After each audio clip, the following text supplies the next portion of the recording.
Hi, I'm Dee McGinnis, realtor of 35 years. I want to share with you how I think, how I work, how I believe. Now, today, same as I did when I first started over 35 years ago as a real estate agent. We're going to take a little segment about almost the middle, about 14 years ago.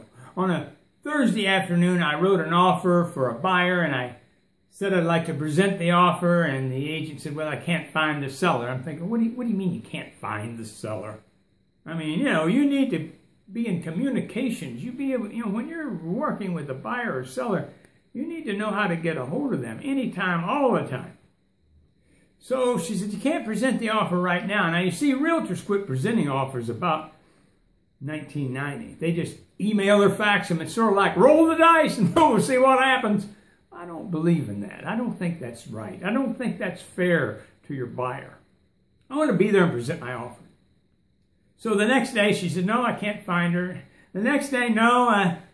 And I thought, she's writing an offer herself, or some other agent's writing an offer from her office, and I just don't like what's going on here. But there was nothing I could do about it. And not until Sunday morning, this woman called me a little before 8 o'clock on Sunday morning and said, okay, you can present your offer now. You see, the seller lived in Peoria, which is the western side of Phoenix, and the house was on the east side of Phoenix. I live on the east side of Phoenix. So now I can present my offer. I jumped in the car and I took off just as fast as I could go. I'm driving on the HOV lane, going west, going over top of the 51.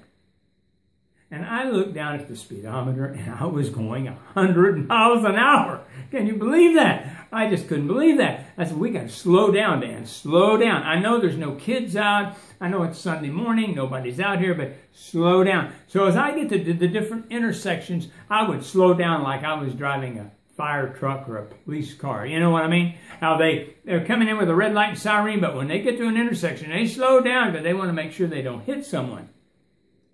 Well, I finally get over to the west side of town, about 15 miles, and when I turn in off of 54th Avenue into the subdivision, I happen to look in the rearview mirror and I see this flashing red and blue light.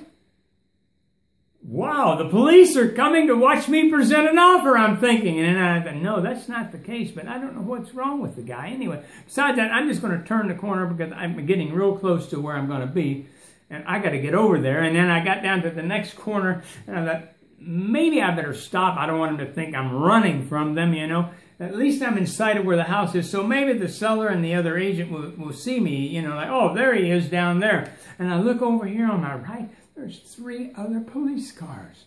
And I look in the rearview mirror, and there's 2 back there. 5 patrol cars. Can you imagine that on a Sunday morning?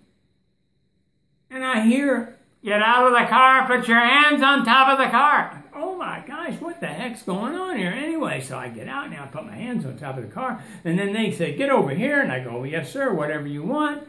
And then they go over there to talk while the one officer has me hit one. I mean, he's not holding me or handcuffing me, but I got a pretty good idea. I should, like, stand here, keep my hands to my side, and behave myself. And I said, oh, my Mercedes is in the garage. I said, this is a rental car. I bet this is wanted, like, for a bank robbery or it's been stolen, right? And he said, no. Okay. Finally, they said, get back in the car. So I get back in the car. And there's a Phoenix police officer and a Peoria police officer. And the Peoria police officer says, why didn't you stop when I turned the lights on back there on 32nd Avenue? I said, well, I didn't see you. I said, I was watching where I was going. I'm focusing on what's ahead of me. I think maybe he was a rookie officer. Maybe he turned on lights, but he didn't turn on the siren. I don't know for sure, But finally they said, if we wanted to, we could both arrest you. I thought about saying, what are we going to do, cut me in half? that wouldn't be the ideal thing to say. Besides that, we need to get away from these guys so we can go present this offer. And we did present it, and we did get it accepted. So now you know what kind of enthusiasm, what kind of passion I have about selling real estate. I got my ticket and I went to court and I told the judge and I had to pay a fine. But I still sold a house, and I hope your day is as good as mine.